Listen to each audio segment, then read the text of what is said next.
et de respect sincère. Je finirai par le premier d'entre eux. En votre nom à tous et au nom de Français de plus en plus innombrables, je ne dirai pas merci à Emmanuel Macron. L'arnaqueur en chef. Emmanuel Macron a beaucoup promis. Et Emmanuel Macron a beaucoup menti. Les Français pourraient même lui décerner la palme de l'escroquerie politique en bande organisée. Et ces victimes, nous les connaissons toutes.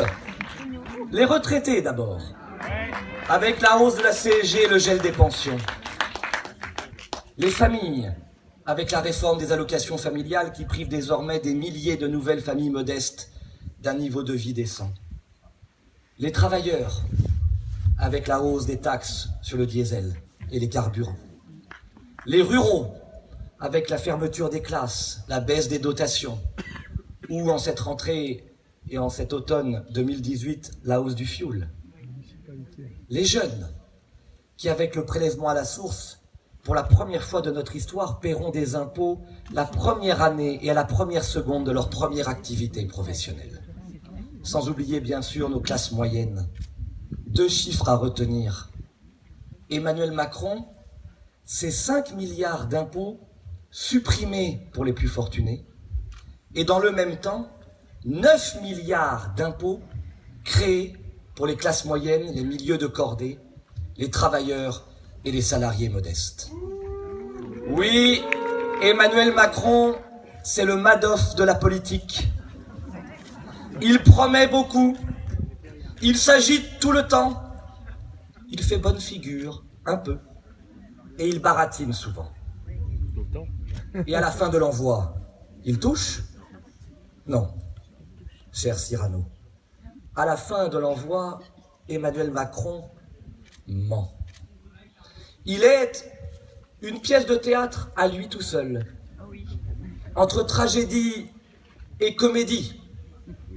Un mélange des fourberies de Scapin, du président imaginaire, du bourgeois gentilhomme, de l'avare pour les plus démunis, de Tartuffe pour les plus naïfs, du précieux ridicule pour les plus puissants et du misanthrope pour les milieux de cordée. Oui, Emmanuel Macron se réveille chimène. Il finira chimère. Son « en même temps » fut le succès de sa campagne, ce sera l'échec de sa présidence.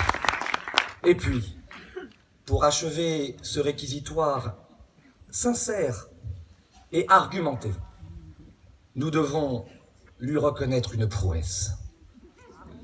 Une prouesse rare. Une prouesse exceptionnelle. Une prouesse inattendue. En 2018, en septembre 2018, Emmanuel Macron est devenu plus impopulaire que François Hollande.